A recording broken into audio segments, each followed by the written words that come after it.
Income tax कर्मचारियों ने काला फीता लगाकर केंद्र सरकार के नए पेंशन योजना का विरोध करते हुए अपने 10 सूत्री मांगे रखी।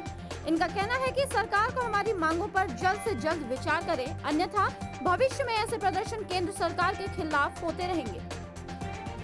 धनबाद के इनकम टैक्स कार्यालय से पंकज सिन्हा की रिपोर्ट। नमस्कार, आप देख रहे हैं इंडिया 24। मैं हूं आपके साथ पंकज सिन्हा। आज हम धनबाद के कंबाइंड बिल्डिंग के ठीक सामने इनकम टैक्स के कार्यालय के परिसर में खड़े हैं और यहाँ पर जैसा कि आप देख सकते हैं income tax employees federation Dhanbad में कुछ तो गड़बड़ है, मतलब कुछ गड़बड़ है, यानी कि ये लोग सबके सब हल्ला कर रहे हैं। पूछेंगे कि भाई किस बात पे नाराज है, सरकार से इनकी क्या डिमांड है और क्या चाहते हैं ये गवर्नमेंट से, हम बात करेंगे।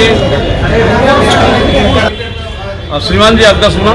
मेरा नाम धनंजय शर्मा है। अच्छा, आज यहाँ पर आप लोग सब किस लिए एकत्रित हुए सर? जी, मैं इनकम टैक्स एम्प्लॉय फेडरेशन का सेक्रेटरी हूँ यहाँ, और हम लोग अपने इनकम टैक्स एम्प्लॉय के 10 सूत्री मांगों को लेकर खड़ा हुए हैं। हमारे ITF का जो दिल्ली प्रकोष्ठ के लोग हैं, CSQ के सेंट्रल हेडक्वार्टर के लोग हैं, उनके आह्वान पर हम यहाँ अपने 10 सूत्री मांग को लेकर खड़ा हुए हैं। हमारा 10 मांग है सरकार से।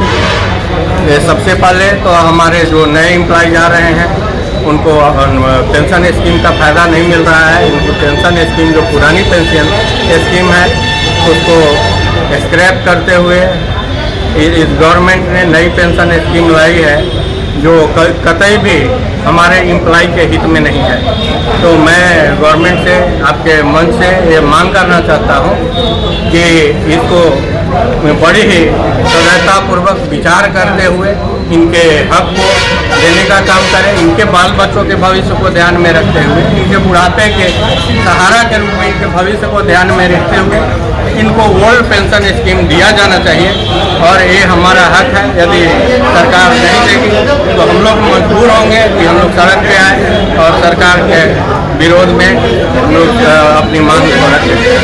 और इस तरह से हमारे पास और भी 9 मांग है। मैं आपको बताना चाहता हूँ, जैसा आप भी अभी जानते होंगे, मीडिया में बात आई कि हमारे 7th पे कमीशन के बाद अब क्योंकि महंगाई इतना बढ़ गई है, लेकिन कोई पे कमीशन बनाने के लिए गवर्नमेंट तैयार नहीं है। तो हम इस फोरम से सरकार से मांग करते हैं कि 8वीं पे कमीशन के गवर्नमेंट उसके लिए एक कमेटी नियुक्त करे और विचार करें कि क्या हम लोग को चाहिए भी कि नहीं, क्या महंगाई से आयकर कर्मचारी या जितने भी सेंट्रल कर्मचारी हैं क्या प्रभावित हैं या नहीं है, इनको आवश्यकता है कि एटलीस्ट उनको विचार तो करना चाहिए, देखना चाहिए कि सच क्या है, क्या इनको उसकी आवश्यकता है। इनके भी बाल बच्चे हैं, महंगाई से जूझ रहे हैं, लोग अपने चूल्हा चौकी में संघर्ष कर रहे हैं। तो इसलिए हम सरकार से दरख्वास्त करेंगे आपके चैनल के माध्यम से कि हमारे एम्प्लॉय का भी महंगाई और उनके भी बाल बच्चों के पढ़ाई, शिक्षा इत्यादि को ध्यान में रखते हुए 8वां पे कमीशन पे विचार करें। कुछ हमारा अपना डिपार्टमेंटल प्रमोशन का DR का मांग है, उसमें वो बिल्कुल भी जायज़ है। जैसे हम लोग के यहाँ 10 साल पे प्रमोशन, 10 साल तक एक ही पोस्ट पे लोग जूझ रहे हैं, जो नया आ रहा है रिक्रूटमेंट, तो 10-10 साल, जबकि पहले 2 साल या 3 साल में लोग प्रमोट हो जाते हैं। तो इसको ध्यान में रखते हुए, ताकि स्टेग्नेशन एक ही पोस्ट पे लोग ऊंचा नहीं जाए। यदि जो हमारे यहाँ आपको पता होगा कि लोग पढ़ के एग्जाम पास करने के बाद हायर प्रमोशन लेते हैं, यदि उनमें क्षमता है, वो एग्जाम पास कर सकते हैं, तो उनका प्रमोशन डिले करने का क्या मतलब बनता है, ये सरकार को देखना चाहिए। और यदि 3 साल नहीं तो एटलीस्ट बीच का रास्ता निकालते हुए 5 साल पे उनको एक प्रमोशन देना चाहिए। इसलिए हम लोगों ने एक मांग रखी है कि न्यू रिक्रूटमेंट रूल जो गवर्नमेंट है उस पर पुनर्विचार करें और उसको एक बीच का रास्ता निकालें, ताकि हमारे एम्प्लॉय जो है उनका भविष्य सुरक्षित रहे, उनको प्रमोशन समय पे मिल सके। 10-10 साल, 12-12 साल एक ही पोस्ट में जूझते नहीं रहे। तो एक हमारी ये मांग है अपने एम्प्लॉय के हित में। ITF के तरफ से एक हमारे यहाँ इंटरचार्ज ट्रांसफ़र का है। लोग जो बाहर के लोग जैसे UP से, बंगाल से, पंजाब से लोग हमारे यहाँ आ जाते हैं। हमारा सेंट्रल रिक्रूटमेंट ऑफिस है, दिल्ली से होता है लोग। तो कोई भी चाहता है कि हम होम रीजन में जाएं ताकि हम अपने बाल परिवार, माता पिता के देख रेख कर सकें। तो एक जगह से दूर जाके देख रेख करना थोड़ा मुश्किल होता है। जैसा आप लोग भी जानते हैं। तो मेरी गवर्नमेंट से मांग है कि ये इंटर चार्ज ट्रांसफ़र को ओपन करवाएं।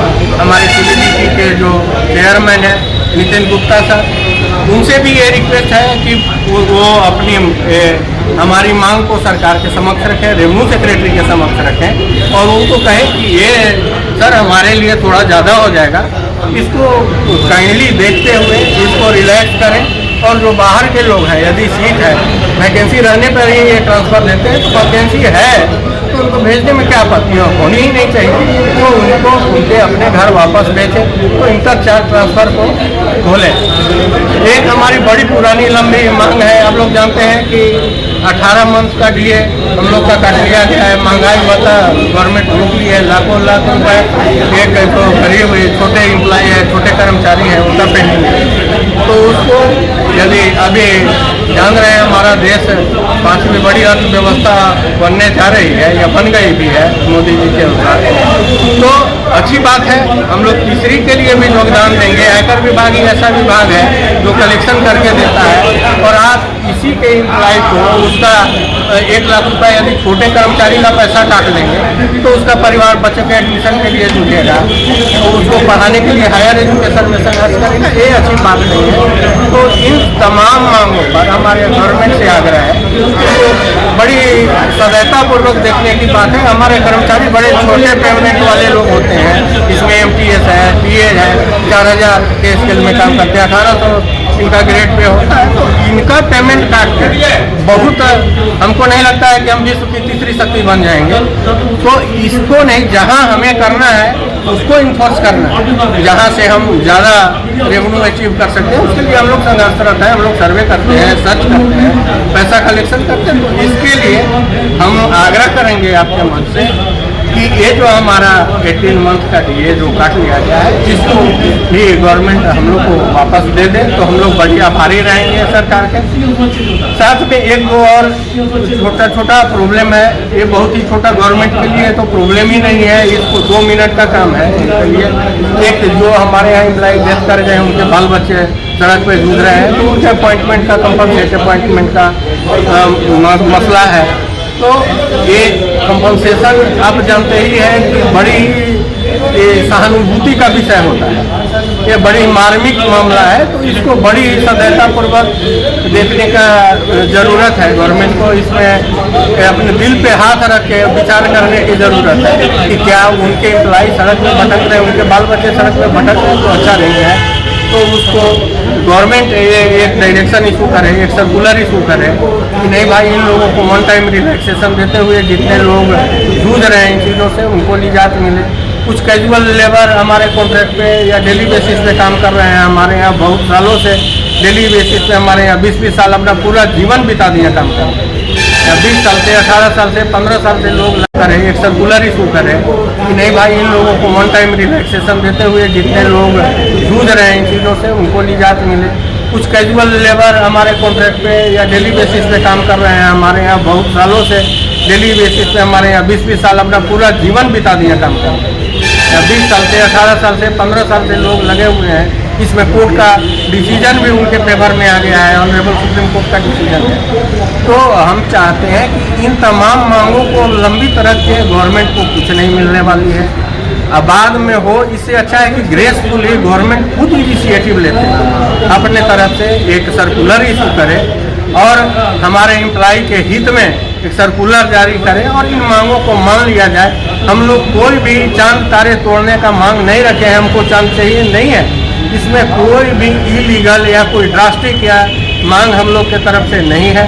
तो हम आपके माध्यम से ये भारत सरकार से आग्रह करेंगे कि जो हमारे प्रतिनिधि हैं, जो हमारे CBDT के चेयरमैन हैं, उनको ये लोग डायरेक्शन इशू करें कि इन मांगों के संबंधित एक यथाशीघ्र सर्कुलर इशू करते हुए इन मांगों को मान लिया जाए। ये राष्ट्रहित के मांग है, उनके एम्प्लॉय के हित के मांग है। एम्प्लॉय सरकार के ही लोग होते हैं, कोई अलग के लोग होते नहीं हैं।